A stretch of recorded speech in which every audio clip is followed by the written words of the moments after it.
9장에서는 어떻게 사람들은 친족 관계가 아닌 타인과 친구가 되어 협력적 행동을 취하도록 진화했는지를 다룹니다. 타인과의 협력에 대한 설명은 이타성 문제에서 시작합니다. 이타성 문제란 자연 선택의 이기적 설계 속에서 어떻게 비친족 사이에 이타성이 진화할 수 있었는지에 대한 의문을 말합니다. 친구는 대부분 자신의 유전적 친척이 아니므로 친구를 위한 행동에서 발생하는 비용은 유전자 보존 경쟁에서 이타적 행위자에게 손해를 가져옵니다. 즉, 자연 선택에 따르면 인간은 이기적으로 행동하도록 진화해야 합니다. 상호적 이타성 이론은 이타성 문제를 잘 설명해줍니다. 상호적 이타성 이론은 이타적 행위에 대한 보답을 미래 시점에 돌려받을 수 있다면 비친족에게 편익을 제공하는 적응, 즉 이타성이 진화할 수 있다는 이론입니다. 이타적 행위의 미래 보답이라는 일종의 거래 관계를 형성함으로써 이타적 행위자들은 쌍방 모두 이익을 얻을 수 있습니다. 하지만 상호적 이타주의자들은 적응 문제에 직면하게 됩니다.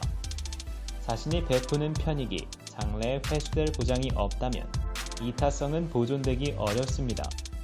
예를 들어 어떤 사람이 상호적 이타주의자로 가장하여 편익만 챙기고 미래에 보답을 하지 않을 수 있는데 이것을 속임수 문제라고 합니다.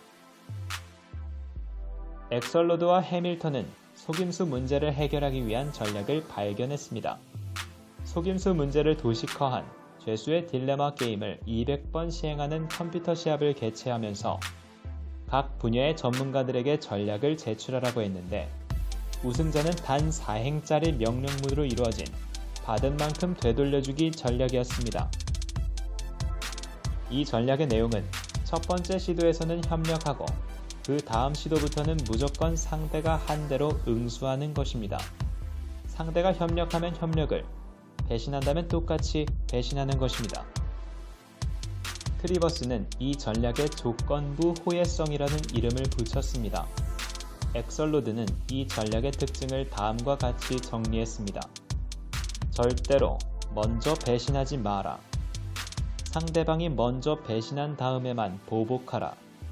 용서하라. 이와 같은 조건부 호혜성 전략은 협력이 촉진되도록 진화할 수 있음을 시사합니다. 다음은 상호적 이타성이 진화했음을 보여주는 생물들의 동영상을 보시겠습니다. Much later, as a student, I went to a very different garden, a zoological garden in Arnhem, where we keep chimpanzees. This is me at an early age with a baby chimpanzee.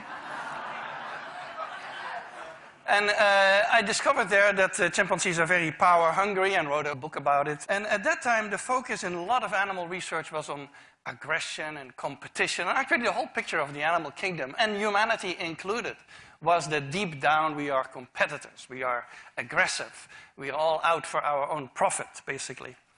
This is the launch of my book. I'm not sure how well the chimpanzees read it, but they surely seemed interested in the book. Now, in the process of doing all this work on power and dominance and aggression and so on, I discovered that chimpanzees reconcile after fights. And so what you see here is two males who have had a fight. They ended up in a tree, and one of them holds out a hand to the other. And about a second after I took the picture, they came together in the fork of the tree, and they kissed and embraced each other. Now, this is very interesting because at the time, everything was about competition and aggression, and so it wouldn't make any sense. The only thing that matters is that you win or that you lose. But why would you reconcile after a fight? That doesn't make any sense. This is the way bonobos do it. Bonobos do everything with sex, and so they also reconcile with sex. But the principle is exactly the same. The principle is that you have a valuable relationship that is damaged by conflict, so you need to do something about it. And so my whole picture of the animal kingdom, and including humans also, started to change at that time. So we have this image in political science, economics, the humanities, philosophy for that matter, that man is a wolf to man. And so deep down, our nature is actually nasty. I think it's a very unfair image for the wolf. The wolf is after all, a very cooperative animal. And that's why many of you have a dog at home, which has all these characteristics also. And it's very unfair to humanity, because humanity is actually much more cooperative and empathic than they're given credit for. And so I started getting interested in those issues and studying that in other animals. So these are the pillars of morality. If you ask anyone what is morality based on, these are the two factors that always come out. One is reciprocity, and associated with it is a sense of justice and a sense of fairness. And the other one is empathy and compassion. And human morality is more than this. But if you would remove these two pillars, there would be not much remaining, I think. And so they're absolutely essential. So let me give you a few examples here. This is a very old video from the Yerkes Primate Center where they trained chimpanzees to cooperate. So this is already about 100 years ago that we were doing experiments on cooperation. And what you have here is two young chimpanzees who have a box, and the box is too heavy for one chimp to pull in. And of course there's food on the box, otherwise they wouldn't be pulling so hard. And so they're bringing in the box. And you can see that they're synchronized. You can see that they work together. They pull at the same moment. It's already a big advance over many other animals who wouldn't be able to do that. And now you're going to get a more interesting picture, because now one of the two chimps has been fed. So one of the two is not really interested in the task anymore.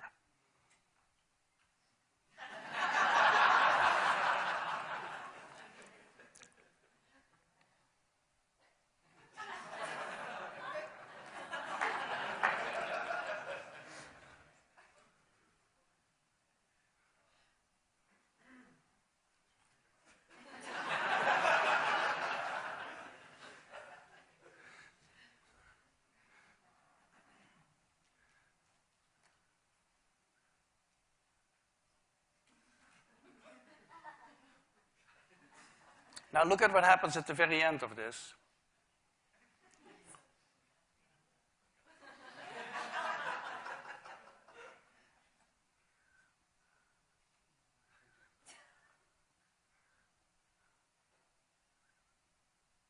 He takes basically everything.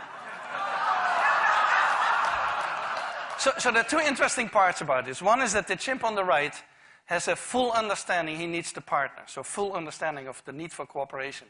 The second one is that the partner is willing to work even though he's not interested in the food. Why would that be? Well, that probably has to do with reciprocity. There's actually a lot of evidence in primates and other animals that they return favors. And so he will get a return favor at some point in the future. And so that's how this all operates.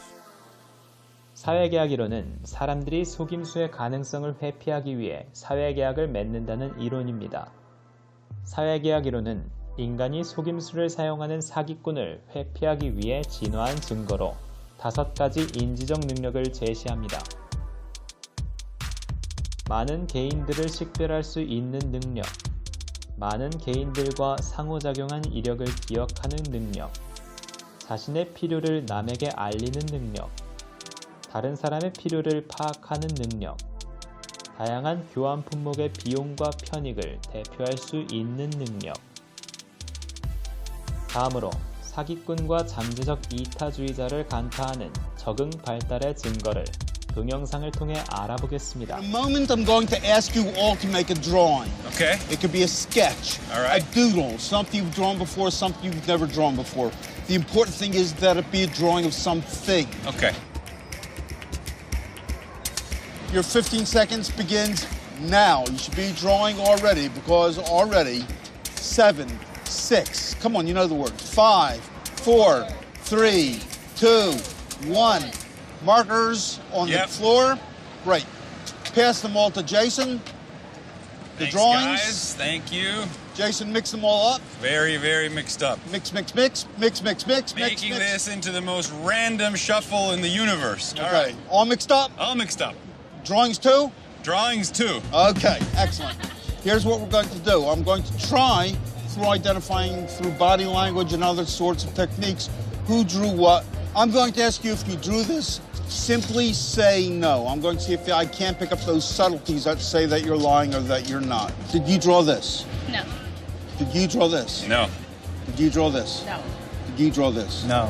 Okay. This I see occur on stage every single night. One person looks how the other people are responding. They turn their head. Only one person did that. That was you. This must be yours. Is that correct? Holy yeah. I'm impressed. Let's watch that again. Did you draw this? No. That's right. Mark caught my head swivel to watch the other players. What other clues can he find? Did you draw this? No. Draw this? No. Draw this? No. Yeah, that's the Clinton no. That's where somebody wants to tell the truth, but they're not, so they do a little of this. Okay? And that's what you did. How'd you know? Isn't that good? There's a million things going on in our environment simultaneously. But I think people are walking through life not seeing everything. You draw this. Draw this? No. Draw this. No. You shouldn't stare someone in the eyes when you're lying. When we stare people in the eyes, it means we're uncomfortable and we want power over them. One person locked into my eyes, didn't change it at all. That was you. I know this stuff, and yet I still couldn't help myself. I still couldn't help overdoing things to try to not look like I was lying. I just think that's an amazing skill. I wish I had that. I really think that's the coolest kind of magic. With only one sketch left, it's not hard to guess who drew it. But can Mark tell what the last person drew without looking at his card? Let me just going to run through something. Animal, vegetable, mineral. Do not respond to animal, vegetable, mineral. Some kind of animal. It's some kind of animal, but it's not an animal. It's an animal. It's not an animal. It's part of an animal. It's part of an animal, but it's also part of lust. It's part of the lustful animal. It's part of lustful animal, which is you. It's part of you. Okay. Oh, feeling that way. This is February. This is a Valentine. Could we see what he drew? What? That's when it got crazy. I was like, what? Like, he literally figured out what I drew, and just by looking at me. Yo, that's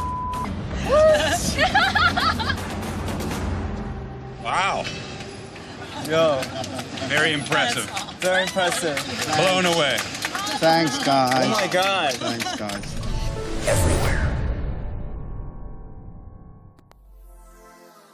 상호적 이타성 이론 외에도 이타성이 진화할 수 있음을 설명하는 다른 이론들이 있습니다. 간접적 호혜성 이론은 이타적 행동을 하는 사람은 타인에게 도움을 받을 가능성이 높아진다고 설명합니다. 값비싼 신호 이론은 더 높은 비용이 드는 이타적 행위를 함으로써 타인에게 자신이 훌륭한 협력 파트너임을 강하게 어필할 수 있다고 설명합니다. 우정의 심리학은 소비수 문제와 다른 새로운 적응 문제를 제기합니다. 상호적 이타성 이론은 나중에 되돌려받을 것이라는 기대를 품고 도움을 제공한다고 가정하지만 역설적으로 도움이 가장 필요한 사람은 도움을 되돌려줄 가능성이 낮은 신용 위험이 높은 사람입니다. 이를 은행가의 역설이라고 합니다. 이 적응 문제를 해결하기 위해 사람들은 자신이 위험할 때 기꺼이 도움을 줄 수 있는 진정한 친구를 구별하는 인지적 능력을 발달시킵니다. 마지막으로 협력적 동맹에 대해서 알아보겠습니다. 협력적 동맹이란 두 사람이 아닌 다수의 사람과의 협력 관계를 말합니다. 협력적 동맹이 진화하기 위해서는 배신과 무임승차라는 적응 문제에 직면하는데, 진화론자들은 이 문제의 해결 수단으로 처벌의 역할을 주목했습니다.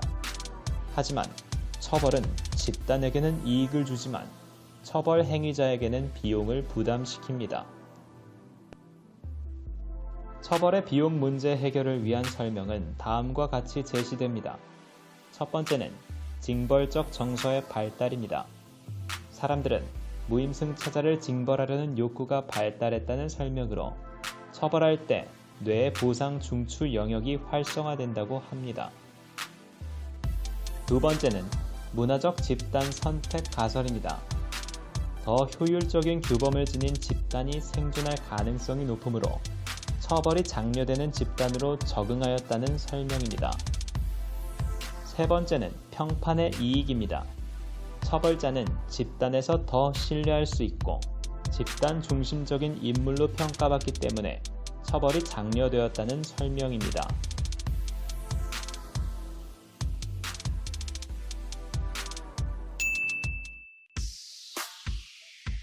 도구의 사용과 함께 인간의 손은 점점 더 선수해졌다. 손가락은 각각 자유롭게 움직일 수 있게 되었고, 손의 발달은 곧 지능의 발달로 이어졌다. 현대사회에서 사람들은 손으로 그림을 그리고 악기를 연주하며 컴퓨터 자판을 두드린다. 이렇게 인간의 손은 똑똑한 인간이 다른 동물과 달라질 수 있었던 중요한 특징이라고 생각했다. 새로운 연구가 나오기 전까지는 말이다. 최근 발표되고 있는 학술지들은 인간의 폭력성에 초점을 두고 있다. 이번에 실험생물학 저널에서 발표한 연구자료는 인간이 지구상에서 가장 폭력적인 동물이었다고 말한다. 고릴라, 오랑우탄, 침팬지같이 인간과 같은 유인원들은 원래 굉장히 폭력적인 성질로 악명이 높은데 그 중에서도 인간이 최고 깡패라는 것이다. 다른 유인원들의 신체 능력은 인간보다 뛰어나지만 그들은 인간만큼 폭력을 행사하지는 않는다. 강간이나 협박, 괴롭히기 같은 악행도 인간보다 적게 한다. 영역을 차지하기 위해 집단으로 싸우는 침팬지를 보고 너무 폭력적이다라고 할 수 있지만 인류 역사 내내 벌어졌던 대학살 전쟁을 생각하면 그들의 집단 싸움은 아무것도 아니다. 이렇게 호전적인 성질의 인간들은 더 잘 싸우기 위해 손을 진화해 왔다는 것이다. 손바닥은 짧아지고 엄지손가락은 유연해졌다. 이런 사람 손의 특징은 동그랗게 단단한 주먹을 쥐기에 딱이었다. 다른 영장류들도 싸움을 할 때 손을 사용하지만 오직 인간만이 싸울 때 주먹을 쥔다. 연구에 따르면 주먹을 쥔 손은 손가락 마디의 단단함을 4배 높였고 손바닥 뼈도 보호했으며 두거지 넘치는 펀치의 강도를 더했다. 이렇게 주먹으로 타격했을 때가 손바닥으로 타격했을 때보다 3배 더 강력하게 타격할 수 있었다. 인간이 도구를 더 잘 사용하기 위해선 엄지가 더 길어졌어야 하지만 집단 생활에서 배우자와 음식을 쟁취하기 위해서는 싸움이 필수적이었기 때문에 주먹을 쥘 수 있도록 진화한 것이다. 논쟁 중에 있는 이 연구는 한 가지 주장에 불과하지만 더 이상 폭력이 가져다 줄 수 있는 이득이 없는데도 폭력이 만연한 현대사회를 보면 인간의 폭력 본능이 엄청나다는 것은 사실인 것 같다. 과연 버거씨도 살 수 있는 사람이 몇이나 될까? 공격성과 전쟁 부분에서의 기본 배경은 폭력의 주된 원인은 수컷, 특히 침팬지와 인간이라는 것입니다.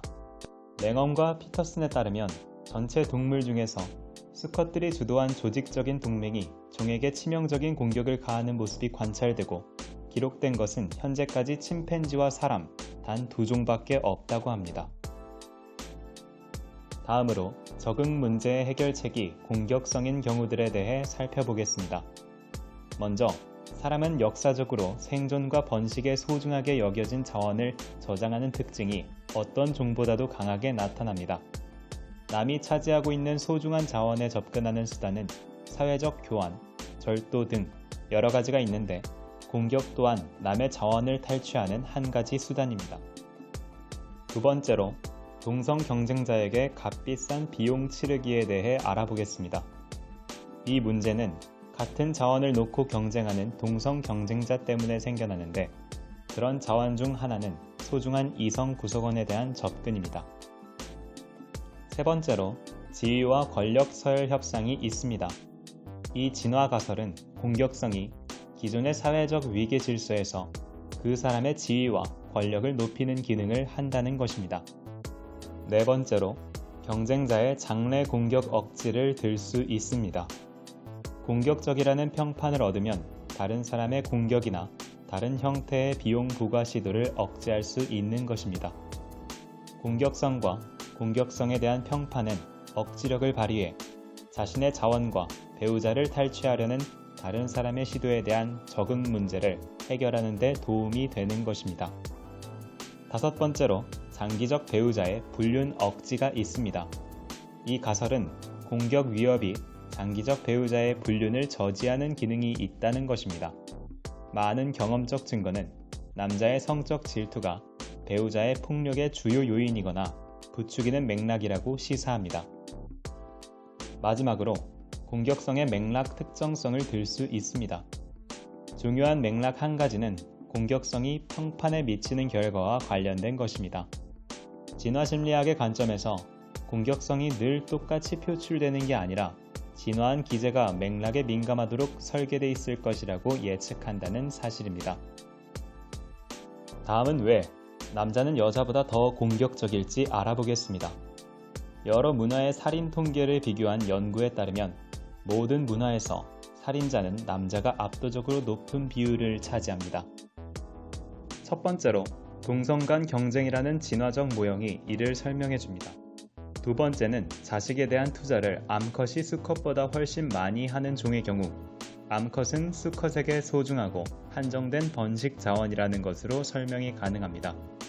수컷은 투자를 많이 하는 암컷에게 성적 접근을 확보하는 능력 때문에 번식에 제한을 받습니다. 세 번째로는 효율적인 일부 다처제가 더 강하게 나타나는 성적 이형이 더 큽니다.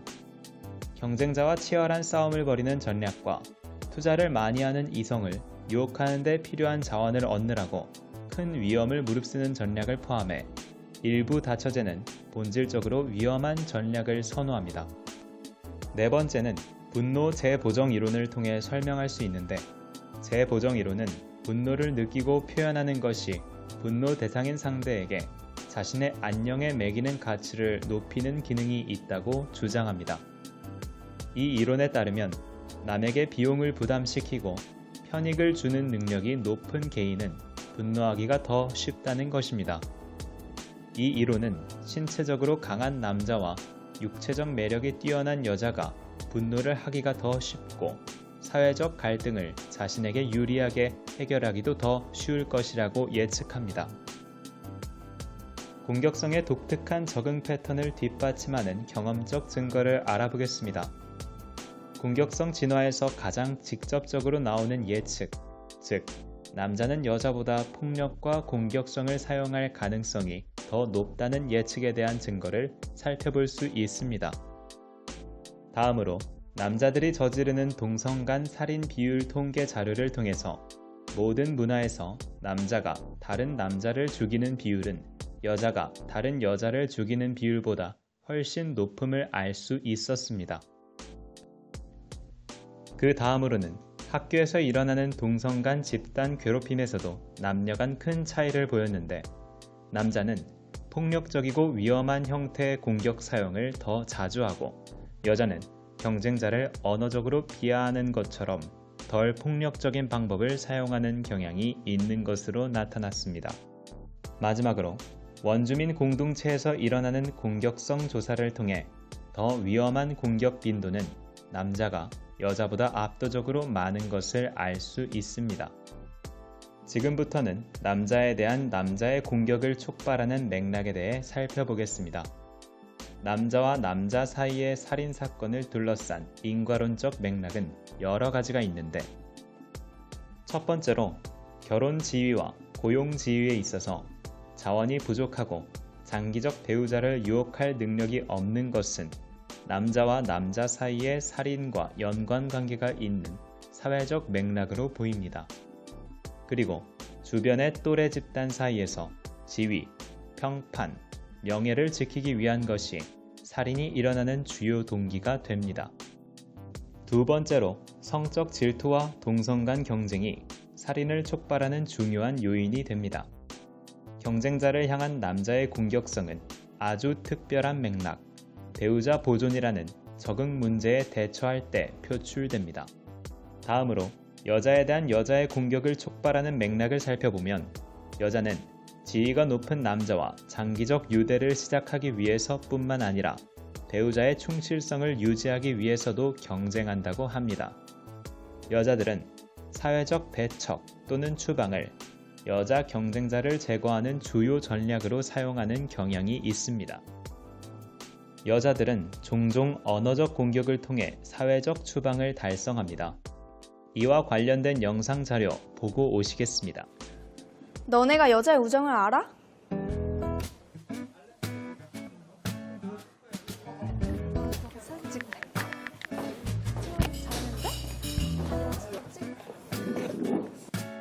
야, 근데 여자들은 화장실 왜 같이 가냐? 우리도 같이 갈까? 아, 징그러워. 죽을래, 너? 야, 근데 너네 둘이 막 예전에 치고받고 싸우지 않았냐? 이젠 안 싸우지. 고딩 때면 모를까. 너무 예쁘다. 너네 전학생 양민지 기억나지? 예쁜데 성격까지 좋아서 금방 친해졌잖아. 이름 뭐야? 양민지. 사랑해 지내자.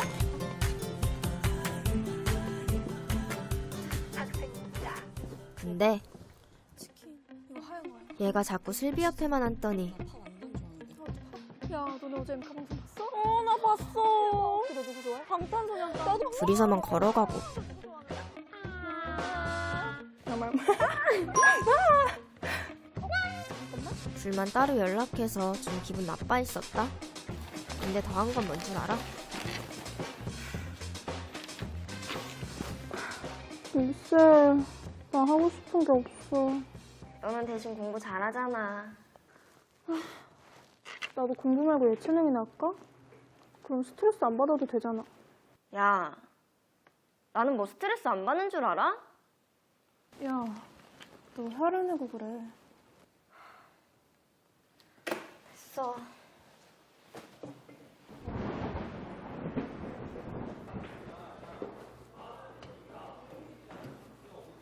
키도 작은 게 무슨 연예인을 하겠다. 너 방금 나한테 한 말이야? 혼잣말이었는데. 찔리나 보네? 야, 뭐? 쳤냐? 그래, 쳤다. 어쩔래? 어? 야, 야! 너 지금 뭐 하는 거야? 너 얘한테 왜 그래? 양민지가 먼저 시비 걸었는데 슬비가 개편 들었다니깐. 기억나지? 잠깐, 네가 할 소리는 아니지. 헐, 야, 대박. 재밌겠다. 보러 갈래? 나 그거 셀이랑 보기로 했는데? 무슨 소리야. 셀이 그거 벌써 은우랑 봤다던데? 너 나랑 보기로 한 영화 은우랑 보고 연습이 때 쓰면서 은우랑 데이트하고. 됐어.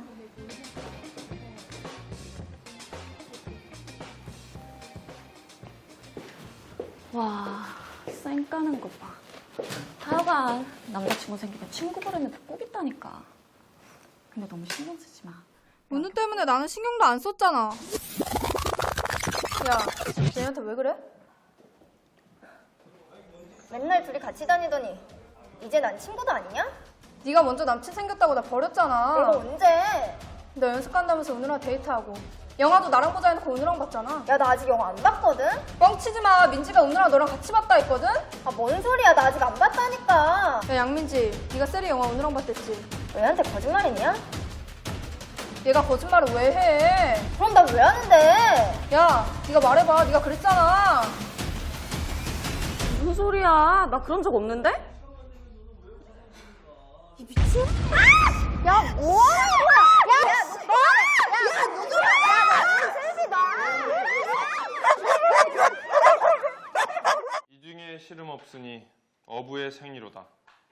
일업 편주를 망경파에 띄워두고 인세를 잊었거니 낡아는 줄을 알랴.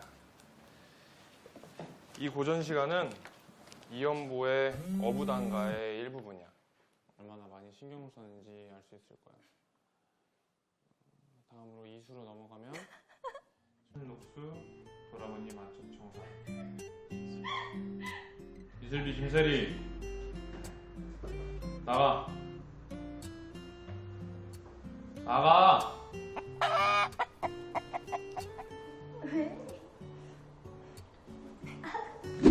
아, 진짜 웃겼는데 그때. 맞아.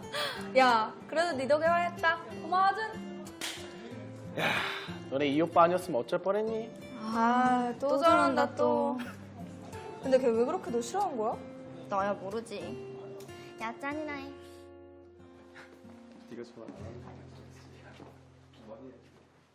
넌 공부도 잘하고 노래도 잘하고 좋겠다. 네가 잘하지. 거의 메일이지. 야 그러면은 네 실용음악과 하는 거 아니야? 에이 연극영화과 가겠지. 그런데 아가때 그냥 데뷔야. 데뷔.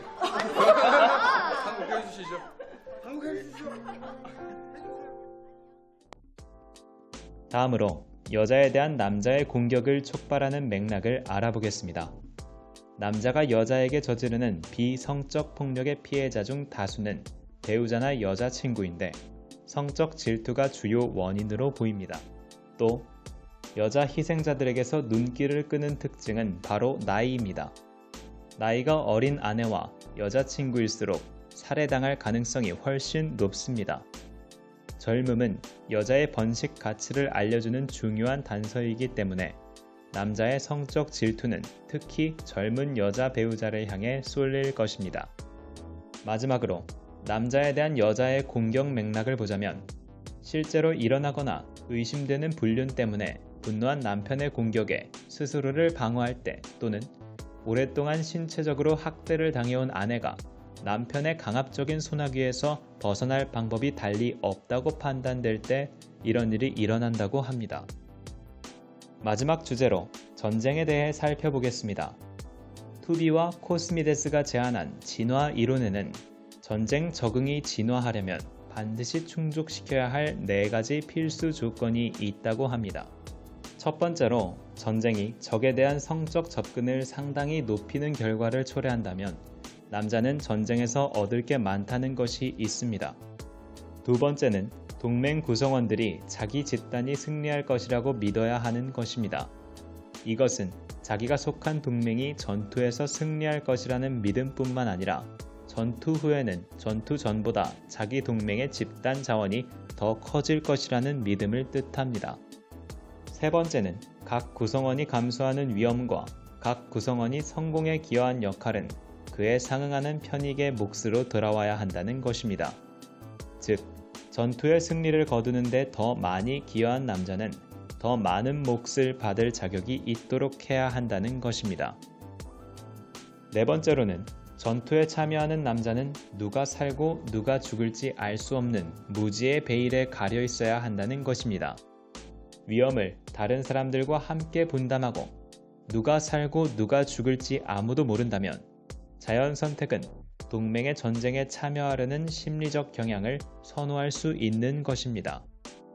마지막으로 사람의 살인 기제가 진화했는지에 대해 알아보겠습니다.